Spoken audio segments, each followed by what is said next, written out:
Welcome to another conversation in People in Fundraising.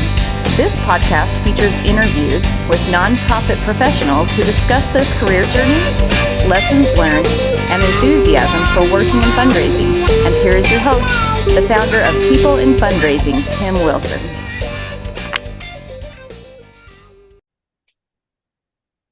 Hello, everyone, and welcome to another conversation in the weekly People in Fundraising nonprofit podcast series. I am so excited for today's guest, Maia, who is joining us on Tuesday, September 9th, 2025. One of my very first guests from Europe.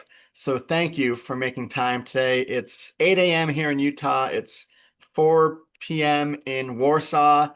So Maia, welcome. Dzień dobry, guten Tag.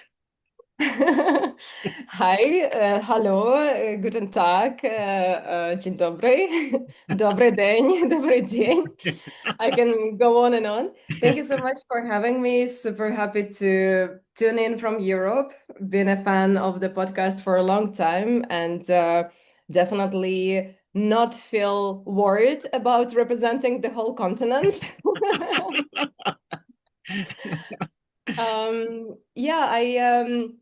I run a nonprofit organization called Petners, and also I'm currently building a startup called Kweet. So I kind of enter as two personas. One is more prominent for sure, the nonprofit persona.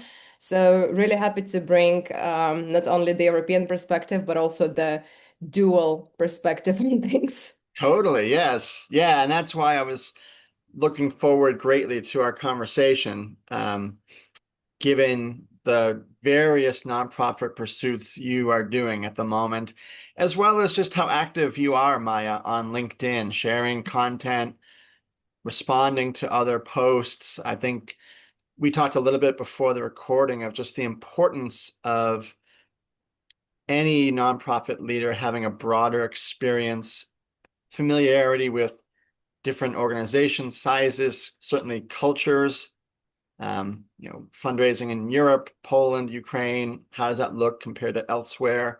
So yeah, I think just the contributions you make on that platform are also really interesting for people to follow and listen to.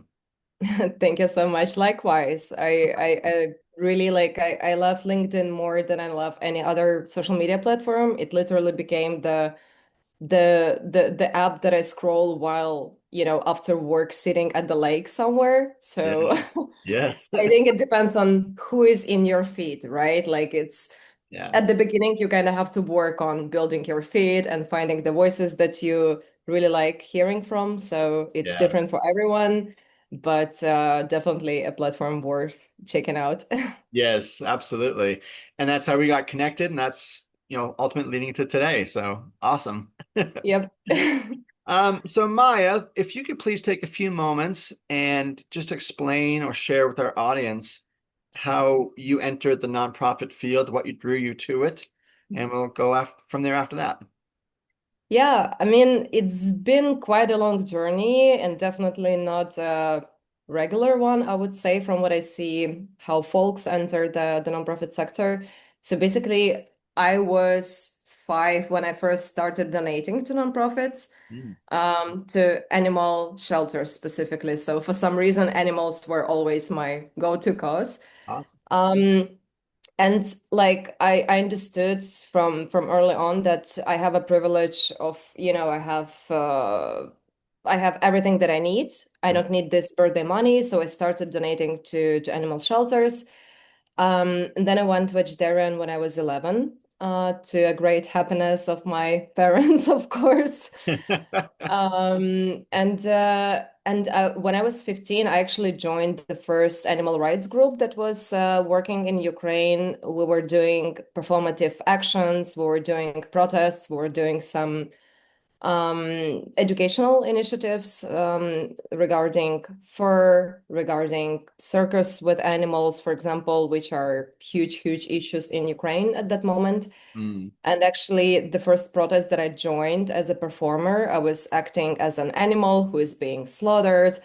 and Mm. I froze my hands so much that I thought they would be that my fingers would be amputated. Oh, So this is how I entered activism. Like it was yes. brutal from the start, but then it became better. I Okay. became smarter, it became better. Yeah. Um, and then basically like I was joining the volunteer groups, going to animal shelters. I was volunteering with my hands, but we understood that the big issue was people still had a lot of stereotypes, a lot of like old thinking about animals. People were not really thinking about animal rights, while human rights were slowly progressing in Ukraine. Mm. Um, so I started organizing also protests myself and a lot of performative actions. Like we understood early on that it's not about how many people come to your protest, it's about how much press comes and how much coverage you get. So at some points we had maybe like, 5 people doing the protest, not a protest, but the performative action, and 15 cameras. Oh, So the outcomes were really great. Like for 5 people for a small action, it was a great outcome. yeah. Um, and then we also started doing some like undercover investigative journalism a little bit. Like our asses got kicked quite a lot from different people who exploit animals, but Mm. it was definitely like the teenage rebellion that was worth it. Sure. And then when me and my husband when we moved to Europe, we kind of like felt that we don't really belong to the animal rights scene in Europe because everything felt, you know, delicate, everything felt very comfortable and established. Like there is not a big issue with homeless animals. There is not a big issue with animal abuse, luckily, in Europe. Mm. So we couldn't really find a place where we would belong. And we just kept donating to animal shelters in Ukraine, supporting animal rights activists in Ukraine. Yeah, And then I remember like we were thinking, I wish we could come back to like hands-on animal rights activism. sure. And we kind of manifested it because we came back to that Yeah, yeah. when Russia invaded Ukraine. Totally. Yeah. Yeah, I imagine that created a tremendous need for animal resheltering and animal rights. Yeah, yeah. Oh, So basically, we we had a lot of contacts in Ukraine, back in Ukraine, with shelters, with volunteers who were privately donating to.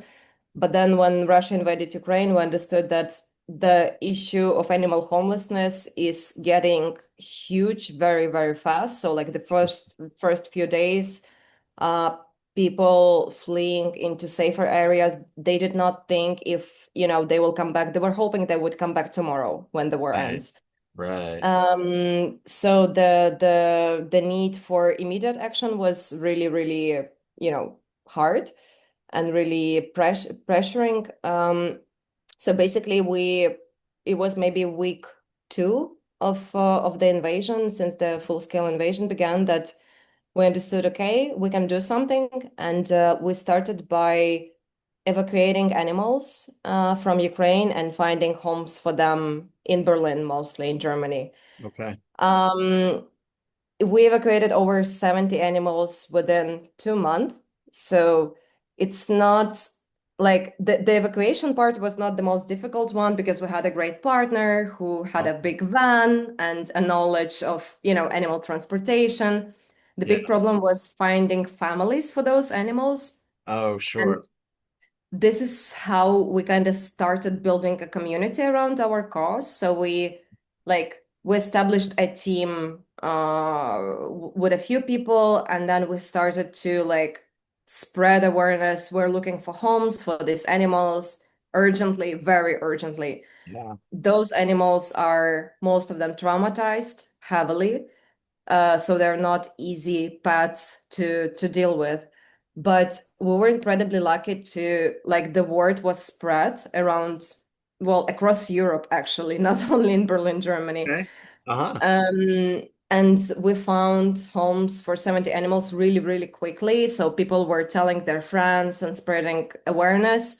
And at that point, we started building Instagram for people to kind of, have a place where they can share about our mission and so on.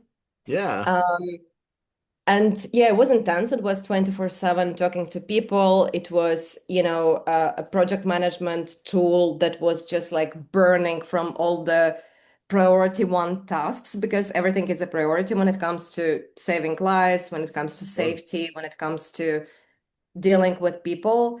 Um, and yeah, but then at some point after 2 months, we understood that we cannot do it anymore. Like it's not feasible. Yeah.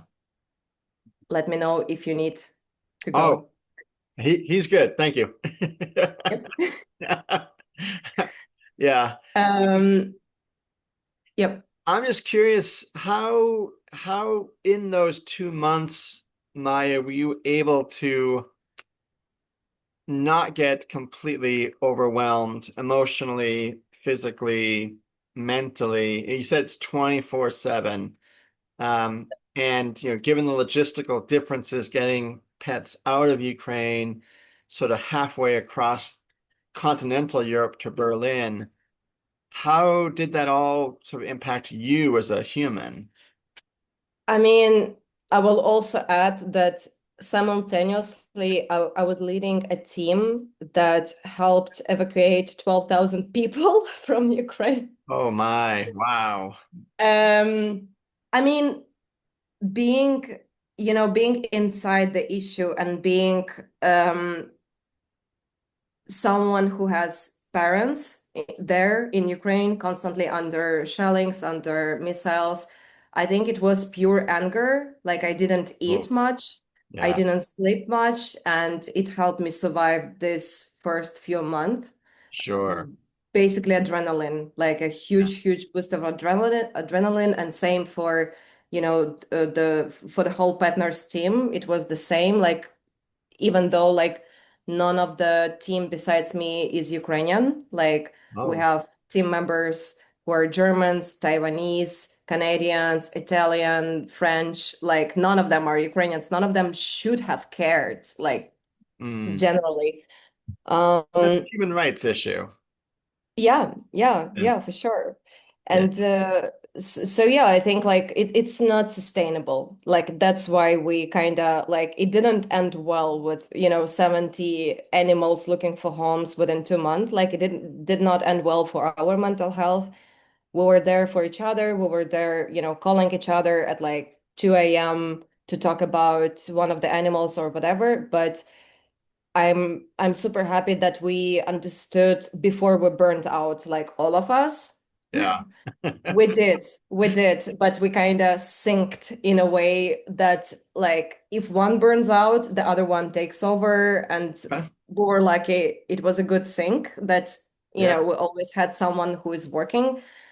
But yeah, again, like super happy that we decided not to move on with the evacuation specifically, because we kind of sat down, with our eye bags, under eye bags being like on our chins For already. sure. Yeah, yeah. And we had an honest conversation that not only this will, destroy us as a team, it will also destroy us as human beings. Totally. Totally right. Yeah. Wow. And so from the evacuation focus, was that sort of the beginnings of Petners, Maya? Like the new entity? Yep, Okay. yep, for sure. So basically, we kind of sat down as a team and we tried to understand what would be the next impactful thing to do, like after literally saving lives of the animals.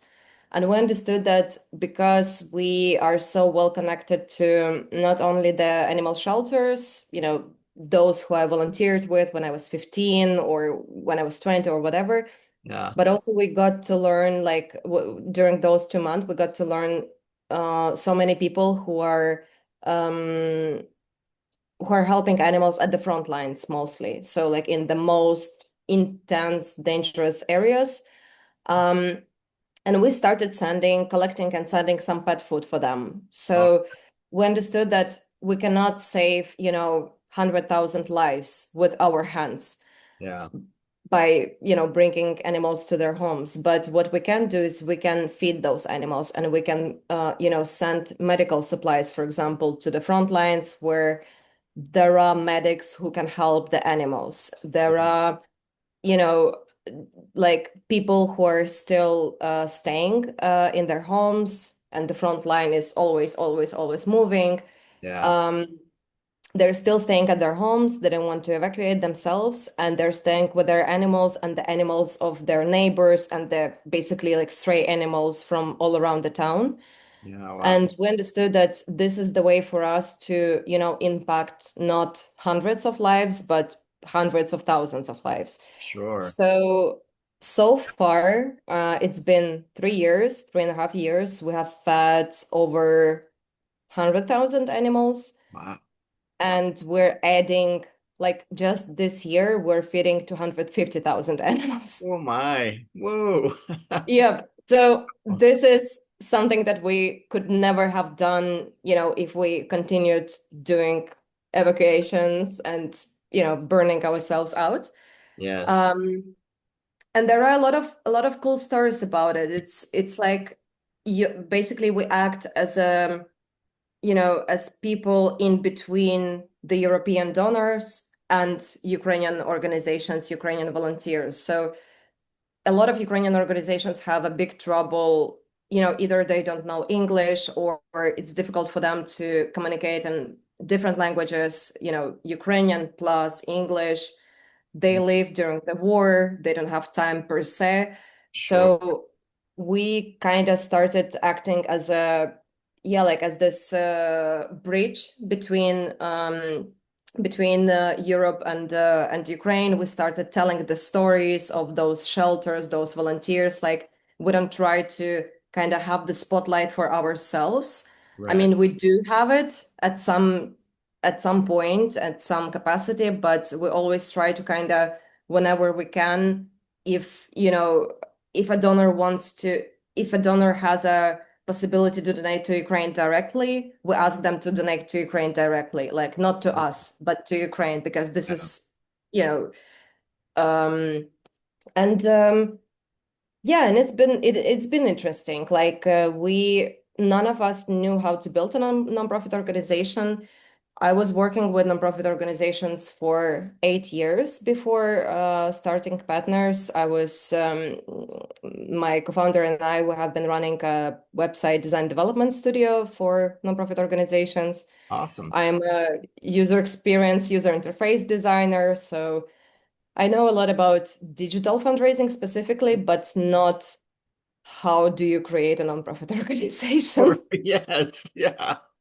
And this is like So, this is like on the ground building the nonprofit. mm-hmm. That's Yep. remarkable. Yep. Yeah. Like, what is donor psychology? How do we register an organization? How do we do taxes? You know, how do we assemble a team that has complementary skills? Because we're all volunteer led, how do we assign tasks and workflows to kind of, not to again have burnouts after burnouts after burnouts.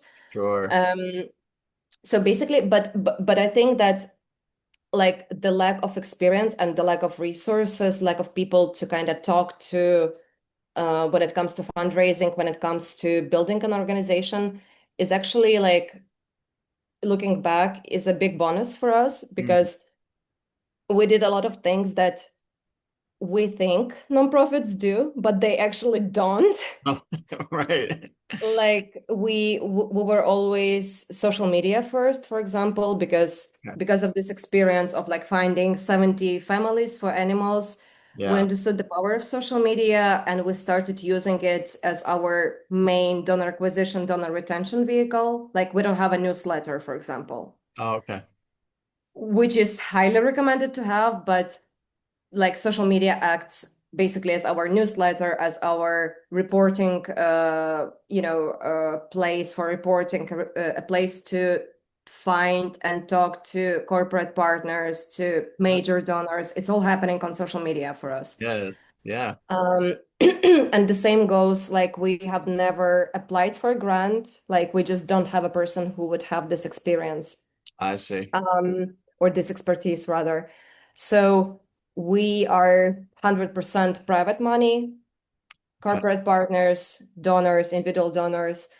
And because nobody taught us or we didn't know how to raise money, we kind of like 50% we applied our knowledge from for-profits, from startups, from Okay. building businesses, and 50% we kind of, I don't know, created or figured Right. out. Right. Yes. Like, do people do that? I don't know, but we'll do it. It's And like you're making your own rules as you're making the nonprofit. What yeah. I works mean, for it's Petners? it's not always wise, right? Like you better learn by someone else's mistakes, not your own. But Yeah. because we didn't have, like like what I see in the US, there are so many nonprofit associations, there are so many nonprofit communities, and in Europe, I don't really see that. Like it's happening almost behind the closed doors for larger nonprofits, the conferences, and so on. Yeah. We were lucky to have met so many animal rights nonprofits in Berlin and Warsaw in Ukraine, but they were still also like not really well connected themselves. I see. So we didn't know if it's a like if event participations are worth it. So we started attending events and it was perfect for us. Like we're fun to deal with, we're a cool team. So we kind of went to participate in so many events, not just like talking about the organization, but also just like having a cute QR code stand and some cookies for dogs, like whatever. Right. Right. Yeah. And, and we met a lot of people, and they became our volunteers, they became our donors, they brought their companies to support us. So it's like almost, like operating as a lean startup, but Sure. translating that into a nonprofit sector. Yeah. Yeah. And yeah, and like we raised money live on a techno radio because we were invited to do that. Okay. And like I don't know if someone has done it before, like for sure, yes, but it wasn't the most conventional way for, for an organization, but it was really successful. And yeah, and like we did some celebrity partnerships. Mm. It's not really popular. Again, like it's not really popular in Europe as it is in the US. Like Sure. Make-A-Wish, collaborates with so many celebrities, but here in Europe, I don't know, people don't demand famous people to stand for something. I don't know. Yeah. Don't quote me on that, but Yeah. It it's seems not that like- you see a lot of that happening. Yeah. So we were like, okay, then we will reach out to celebrities, like, Oh. and we did, and they did agree. Well, most of them, like Keanu Reeves didn't reply to me. I'm still waiting. But yeah, generally, I would say it was fun because we made it fun. Like we didn't put ourselves into strict rules. We didn't put ourselves into like we didn't have like very strict milestones that we wanted to achieve Yeah. because we have lives outside of the organization. But somehow like the opportunities came along our way because not somehow, but because we have a strong social media presence. Yes. And where can people find your social media presence, Maya, please? Yeah, it's Petners is at petners.berlin. Okay. Petners is like partners, but pets.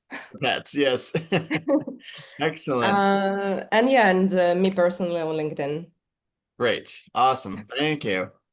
So thank you for sharing both how you entered the nonprofit field and then the beginnings of Petners and where it is today. That's a fascinating story. And so speaking of celebrities, this leads to my next question, number 3 here.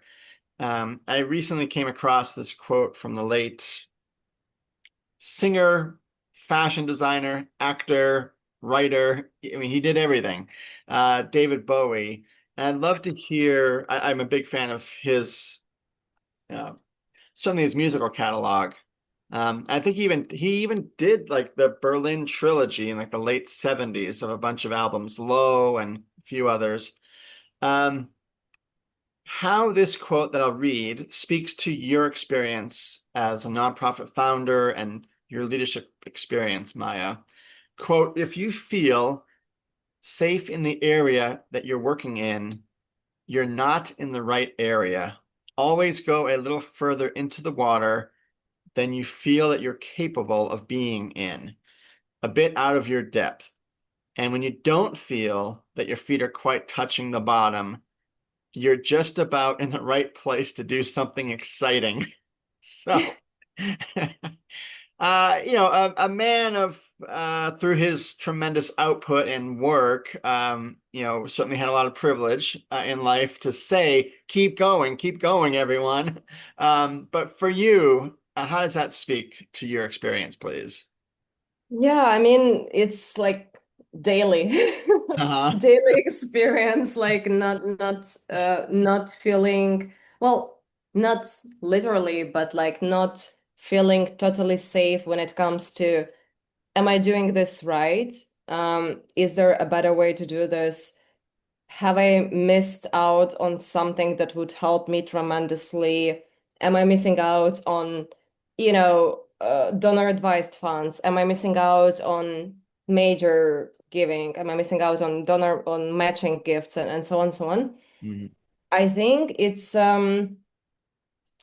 like whenever you feel very safe, you're probably missing out on a lot of things in a Yeah. good way.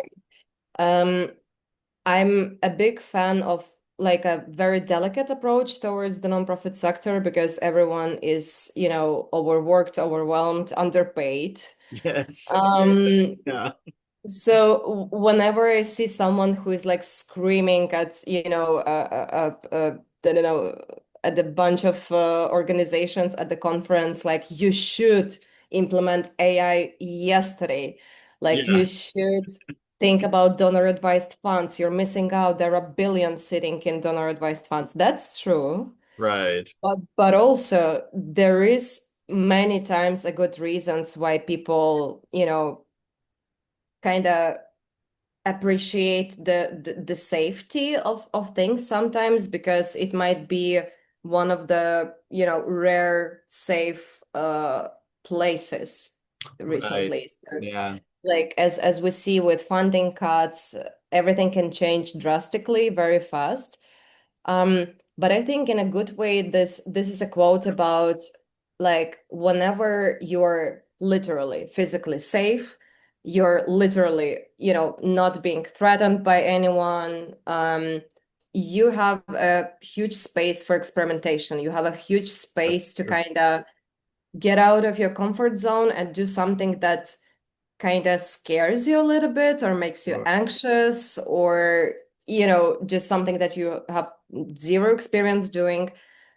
um and actually, like, for me the whole fundraising space still feels new and, well, not comfortable, Yeah. it's Okay. safe but not comfortable. Okay. So I'm an introvert and I had to, like, I went from, when working with my studio, I was speaking with maybe like 10 people a month, Okay. not counting friends, like professional connections. Yeah. Because we were doing big projects, we didn't do them, a few projects a month. We did a few projects a year, basically. Okay. So I didn't have the need to kind of go out and network or whatever. And then when we started Petners, I immediately, had to speak to hundreds of people every day. Right. It scared the shit out of me, of Uh, course. sure. It didn't feel natural to me. I felt forced. I felt, very uncomfortable, very cautious of what I'm saying, especially if it was in English. it was a disaster if it was in English or German or whatever non-native language to me. So I was of course in therapy, processing a lot of things, and like one of the outcomes was like finding the switch that I can use to turn the extrovert mode on Awesome. whenever I need to Yeah, do it. like that. Yeah. But many times it malfunctions. Well, okay. Like You're I human, like, yeah, yeah. I yeah. mean, like I'm lucky to have a team at Petners who are half extroverts, so I can rely on them whenever we're at a scary event and I desperately need a quiet corner or something like that. Yes. Um, but also sometimes like it just turns on, like this extrovert mode is so on that it's honestly scary. Okay. All right. Like You can I feel when it's on. yeah. Okay. Okay. Yeah, and everyone feels that like around me, and I literally like I remember the scariest like fundraising moment that I had was I was at the event and we wanted to raise I think 1,000 or something or 1.5, and it was going not well. Like we didn't raise anything, and we were sure that we will raise it very soon at the event. So a friend of mine, he had a dog at the event and he asked me to take care of the dog. So I'm sitting with the dog and the guy approaches me and we start talking about the dog and he's like, may I pet the dog? And I Mm. know that the dog would love that, but I asked him to donate to our organization Awesome. for the opportunity to pet the dog. So I raised $5 that day. Hey, okay. On the spot, you came up with an idea. Yeah, but like like I'm not the person to manipulate people into donating to my cause, but I was so desperate and it was the literally like the $5 that I raised that day. Yeah. So I went home, I worked on our content strategy and we raised that thousand or one and a half in like 2 days with a Okay. content strategy that didn't require me talking to strangers one-on-one. So you're learning like right in real time. That's so Hmm. great. That, yeah. Yeah, yeah. Yeah. Well, So and it was scary. It wasn't safe mentally, sure. but I tried and I do use this switch quite often now. So basically it's like every situation that feels scary teaches you a lot about your limits also. Yes, Um, that's true. and afterwards you kind of have new skills. Yes, yeah. And that's been my experience with this podcast. Like when I started in February of 2022, March was my first guest, March of 22. Wow. I just felt like I don't know what I'm doing. Like, and you mentioned that too, like, you may not have the skills, you may not have the personality type, and I just thought this could be a colossal failure. But it also, like as you said, you can get comfortable, and that's not always the best. And I think my comfort is being the interviewer and having people on talking so that I don't have to do all the talking. But Oh. primarily it's to get people to share their experiences. And I'm just incredibly curious about people from, all walks of life and in particular in the nonprofit world. But Um, then the next step for you is actually to become the person who is being interviewed. Like this yes, is your unsafe zone at this moment. that's right. Yes, it would be to like, fly to London and speak at a conference or something. You That would gotta be, do that. yes, that would be the next challenge. Yep, yep. Yeah.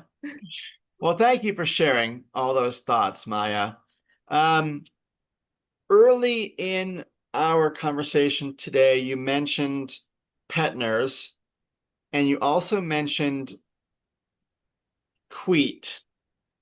Um, and I would love for you to share a little bit about Kweet and who you're working with and what that company is 4, please. Yep. So basically, Kweet is an AI-powered tool that I built for Petners to help Okay. me with Petners. Okay, great. So as I mentioned, like social media and mostly Instagram and LinkedIn is like has become very quickly our donor acquisition, donor retention vehicle. Mm. Um, but it also came with a downside of you need a lot of content. You need a lot of content while, also talking to donors on the phone, talking to donors via emails. You need to create a lot of, you know, um, you need to write a lot. And we experimented with ChatGPT when it came out. So basically, we were operating for, let's say, 6 months when ChatGPT came out. And we were like, oh my God, yes, because there are a lot of tech people in our team. So we work in startups, we work in tech, in PR marketing, and we kind of keep our hands on the pulse of technology. So we started using ChatGPT. First, it was just generally awful, but then it kind of became better. But we understood that it understands consumer psychology really well. It works really well for, fashion brands, event venues, whatever commercial activity you do. Um, but it doesn't really understand what a donor psychology is and how Mhm. it's different. You're not selling anything. You're asking people for free money in Right. exchange for the impact that you're making on behalf of them. So it's very different. Like Yes. it's Yeah. totally different. Um, and we tried a lot of things to kind of find this workaround. We didn't. So we kind of because my co-founder at the studio, aka my husband, Uh-huh. he's a software engineer, and I'm a user experience, user interface designer. We started building like a quick, prototype for ourselves to kind of be my assistant for partners. Okay. We built it fairly quickly, like it wasn't difficult for us to kind of outline what we needed to do. All right. We built the whole, donor psychology ecosystem around it. Um, and then because we work with so many nonprofits and we have friends at so many nonprofits, we kind of started, testing grounds. Like, do Hmm. you guys need it? Like, is this valid? Like, do you need it? Because Good. initially we wanted to just open source it for everyone, like for Hmm. all of our friends. But then we actually like we got into this mode, like the excitement of building something new, the excitement of building a product. We have never built a product before, right? We built a Right. business, we built an organization, we never built a product before. And we did, like, I spoke to 50 organizations across the world. We Hmm. validated the market, and now Quid is available. Ah, great. So now we're building a startup. Okay. Um, and it's definitely a journey that is so different from building a business, so different from building, an organization. But there are a lot of things that we implement with Quate that is very similar to what we've done with partners. So we're active with content. We really want to deliver as much value as we can via our blog, via, my personal LinkedIn, because we don't want to just sell a tool. I see. We want to provide people who might not afford the tool at the moment, right? Right. Um, we just want to spread a word about, social media is such a powerful vehicle for donor growth. And I recently saw the statistics that like 55% of people who follow nonprofit organizations on social media end up taking some sort of action. Oh, great. And there are billions of people out there who you could, who you could show up in the feeds of. Sure. And then if they start following you and then 55% converts, this is huge. That is Like this is such amazing. a massive opportunity, right? Hmm. And the number one reason why different nonprofits kind of not hesitate, but like don't push really hard on social media is the lack of time, right? The I lack of see. time. lack of resources, lack of team members who would Sure. take accountability for social media. So we kind of see Kweet evolving as a like full-time, writing assistant for nonprofits across marketing, communications, and fundraising. Mm. Um, and of course, we tested Kweet for Petners first. Sure. Yes. Like the early prototype, Uh-huh. we had the perfect example. We had the perfect opportunity to test it because we had a massive corporate partner campaign that we needed to create. Oh. So we asked Kweet to create the idea for the campaign, create all the scripts for the videos, create all the captions, all the texts, all the emails, Mm. everything basically. Sure. Um, and we had a goal of 200K, and we have done 320K. So Whoa, that's the awesome. 60%. Uh, Congratulations. yeah, and like it was so funny because like whenever I mention it, I have to give a disclaimer that this is my nonprofit. This is not a real case study. Like we have other case studies with the nonprofits that are not affiliated to us, not our friends. Yeah. But this But is like it was the perfect opportunity to test it, like full absolutely. scale across all the needs that I personally had as a founder. Yes, that's so cool. Really cool. So, where is it now in terms of the development phase and accessibility and so forth? Yeah, it's we finished our pilot study with 5 nonprofits across the globe. It's multilingual. It doesn't care which language you speak. It's AI. So Kweet is now live. We're actually onboarding new users now. So Okay. if anyone is looking for, for additional help to boost, fundraising, to save time, to boost social media presence or donor stewardship, Kweet is your tool for that. Awesome. And where can people find Quit, please? Yeah, it's at getkweet.com. Okay. Wonderful. I'll put that in the narrative when we air your interview, Maya. Perfect, thank you. Yes. Yeah, yeah. Um, and speaking as we did a couple times about LinkedIn, this is the last question here, and it's so interesting. I appreciate the the candor and how vulnerable you are when you posted this recently on LinkedIn, and the title of your post was 10 Brutal Truths I Learned as a Female Founder, in parentheses, no one warns you about. And I wonder if you wanted to take a few moments first to talk about or to just list some of those 10, and then we can go into some questions related to those, please. Yep, happily. I even wrote it down to have it on my hand. So Very good. you will be the only woman in the room often. You'll need to outperform to be seen as equal. Success won't protect you from bias. Some want your story, not your vision. Mm, Politeness won't protect your boundaries. You'll be asked personal questions men never get.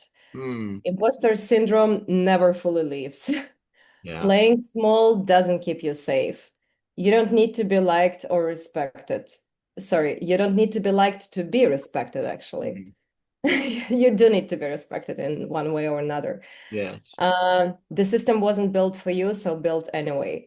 Mm, Um, so the thing about being a female founder, both as a nonprofit leader, it's more common when you run a nonprofit and you're a female founder or a female ED or than running a startup and being a female CEO, most specifically, right? Because men are usually CEOs. Um, I think like nothing really prepared me to that because when running a studio, I was the co-founder and user experience, user interface designer. So I would say statistically, it's more likely that, no one is wondering why the user experience designer is a female. Mm. Same with the nonprofits. Nobody wonders why, a female is running a nonprofit. And then I'm building a startup, and all of a sudden, everyone is shocked that I'm building a startup. Wow. Mm. Okay. And I wasn't prepared for that. I was prepared that, like this is just me building a new thing that, I will be building for the next 10 years. It's a new journey. It's a long-term game, and so on and so on. Mm. And then I jump on the calls with, like be it potential investors or be it well, mostly potential investors or, or male founders.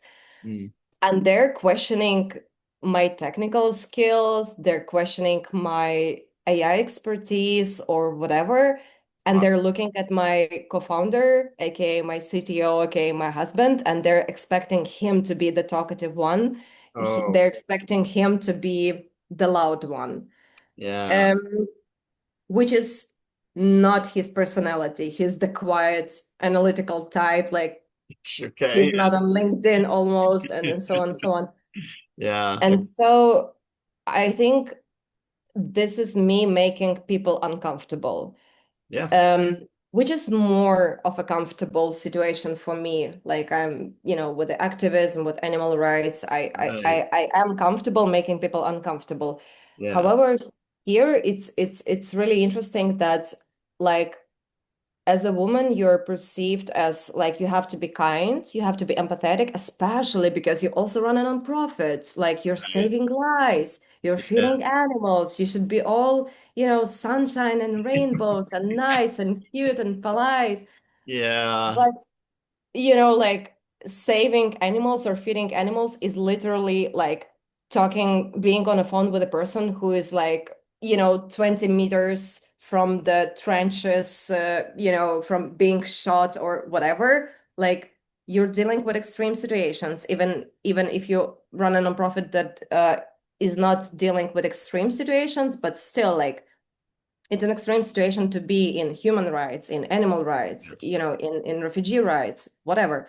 Yes. Um, and for some reason, like it's the same for female founders in the startup scene. Like you're expected to be very nice, very quiet, Mm. very shy about, the potential outcomes that you want to achieve because don't talk to anyone about that. Yeah.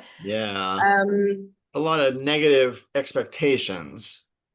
for sure, and false positive ones, right? Like being ultra submissive or being ultra polite is something that people expect from you. But then if you stand your ground, if you say, okay, what you're telling me is actually bullshit, I know it not because I've been in your shoes or I have your expertise, but because I know what I'm building and I know my values, I know my mission with this product, and there is no way you're gonna tell me like go build something else or Yeah. why are you building it for nonprofits? You should build it for fashion brands. I don't give a I don't care about fashion brands, honestly. Um, and and so I think like there should be more, you know, female and ally included communities for people just to kind of get together and try to navigate this because it's always going to be a male dominated game, the startup world. Um, and what we can do, what is in our powers, is to, besides slowly working on changing that from the inside, is also, yeah, like just talking to each other. And sometimes when I when I write something that is like almost like too loud or too, I don't know, nasty, whatever, Mhm. um, I kind of feel that I have the responsibility to be loud because there are people who are less privileged who are just, it's not safe for them to be as loud. They cannot speak up Yes. or they're not in a position, maybe they're still working their, their full-time job while building a startup, so they Right. don't, have this freedom to say whatever they want. Yes. Um, Good point. so I kind of like, okay, I will carry this torch. I'm happy to, you Right. know, but Right. I'm also a very polite person, like it can both can be true. And this is something that, like when a male founder is, like sassy and very bold and very, arrogant, Yes. you know, the whole, the whole conference is applauding to him. When a woman says something that is like, there you go, this Yeah. is true, Yes, that's then, true. then people are like, you're a mother. You cannot say that. Right. Right. Yeah, Like, come on. it's really just a very unfortunate, distinction between genders that, people expect a man to be bold and aggressive and, unafraid to speak his opinion, even if no one else is going to agree with it. Hmm. Um, and I'm sort of introverted, ambiverted, and I'm in prospect research, prospect development, not in asking people for gifts, which I think is a more extroverted, suited part of fundraising. Um, and it's just this there, unspoken subliminal expectations of, oh, you work with data. You're not going to speak up in a meeting, whether that's a man or a woman. Why the hell not? Right, right. I have the data that informs my opinion, so I'm going to share my opinion. Exactly. And the Yeah, data that should ideally inform the person who is speaking to donors, right? right, exactly. The data informs my opinion that will influence your behavior. Exactly, Yeah, exactly. And the marketing department's campaign, right, because it should be based on data, right? right, yes. Yeah, Yeah, yeah. This is yeah, so true. Like I like that you raised this topic of it's like I'm very, exaggerating when I say like male, female, whatever, whoever identifies, but it's also very much visible, like those stereotypes and those expectations are so visible between the departments, yes, right? Like yeah, what you said, like data, be quiet and, and work. yeah, But ideally, you should be the person presenting the data to inform, the strategic plan for the next 5 years, right?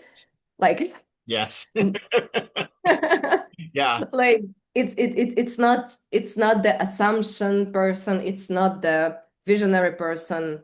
Well, all of them together, but should be based on data first yes, and foremost. yes. Why has this prospect been in cultivation for 3 years? Mm-hmm. What's Mm-hmm. the story there? Because here's the data. What's your behavior that is reflected Yep. in them not being Yep. solicited in 3 years? Exactly. Exactly. Yeah. And I also like it's so interesting as we're talking about it. Like I remembered how I was talking to a nonprofit that had a brilliant finance person on board. She was just like incredible, and she was full of ideas, Mm, like really great ideas, and financially perfect ideas mm. that would really focus on, bringing the organization, let's say, from 4 millions to 5 millions. But nobody really asked her to kind of voice her ideas or to collaborate on some ideas for marketing because she is the finance person. Oh, yeah. Um, and I find it so disheartening when, like everyone, who wants to do something creative should be able to contribute to the creative department, to the marketing Yeah. department, to the PR, to the annual report, whatever. Um, and it's just very, very sad that, I definitely know that so many organizations exist where she would be welcome to share her ideas. She would be welcome and given full, full go to go and develop this idea of, this event or this campaign or something. But yeah, we do need more equity between the departments for the departments for sure. Yes, absolutely. And even I've been in nonprofits for 25 years, and most of my immediate supervisors have been female. Um, but even in that structure, they're prospect research directors. And if you have a female executive director, an ED, or a female CDO, Chief Development Officer, campaign Mhm. manager, there's even very distinct communication styles and levels of respect. It's same gender, different Yep. roles, and in different places on the org chart. Yep. That Yep. influences who gets heard, who gets referred to in a meeting. Exactly, exactly. And it's so funny to watch how basically, you know, this is something that is being changed slowly thanks to nonprofits who are working on, getting more female identifying people, more girls to be interested in technology, to be, to getting robotics classes, to getting software engineering or hardware engineering classes. Yeah, And, those are the women who will become the future CTOs of nonprofits. More, totally. likely, Yeah, maybe some of them. yeah. So basically, like the sector is healing themselves itself. Yeah, that's a good point. It's not the government who is interested to, put more female voices into power. It's literally, again, as always, it's the nonprofit sector. It's true. Yes. Well, great point, and great point to end on, at least for now, Maya. Thank you so much for your time today. It's been really delightful to talk with you and meet you virtually, and for you to share so much about your career in nonprofits with Petners and Kweet and where people can find that. So thank you. I look forward to cheering you on LinkedIn as well. Thank you so much, Tim. Likewise, thank you so much for inviting me. Has been really a welcoming atmosphere, and I would be just really, really happy if, everything that like everything that I went through will give some kind of insight or some small advice to someone, Yeah. especially if it's a small, tiny nonprofit or just starting out or a grassroots initiative, to kind of, yeah, like you can figure out the rules as you go. Just start going. Right. Yeah, you've done that. And I also, I think you mentioned a few minutes ago, just, you're, I forget exactly how you phrased it, but you're carrying the torch right now for other female startup founders, nonprofit founders that don't have the safety, the ability, the personality to do that right now, but yet they can look to you and your example. At And least I hope so. Yeah, yeah, like if there is something that, you would like to hear from a female founder, but nobody is speaking out on that, it would be me to to scream about it all over LinkedIn, most probably. Because right. yeah, like so many discussions, so many fruitful conversations are being born from, you know, um, a statement that you make basically. And then people kind of, if you're a nonprofit leader and you are, being quite loud when it comes to your personal opinions, when it comes to your nonprofit stand on things, on issues, on challenges, on, success, then it's more likely for you to more quickly find people who align with you perfectly. Corporate partners, donors, they will just love you so much. Um, there will be plenty of people who will hate you for that, Right. but it just means that they would anyway be lost in your CRM as, as a churned donor True. at some Yeah, point. that's true. I'm glad you mentioned that too. Yeah. Yeah. Yeah. This has been just delightful, Maya. Thank you for your time Likewise, today. Tim. Yeah, Thank you so much. Thank my you so much. pleasure. Yep. And then for our audience, I will post this fall and autumn 2025 Maya's interview. And when I do, please look on LinkedIn in the comments and on YouTube in the comments for the links to Petners and Kweet as well.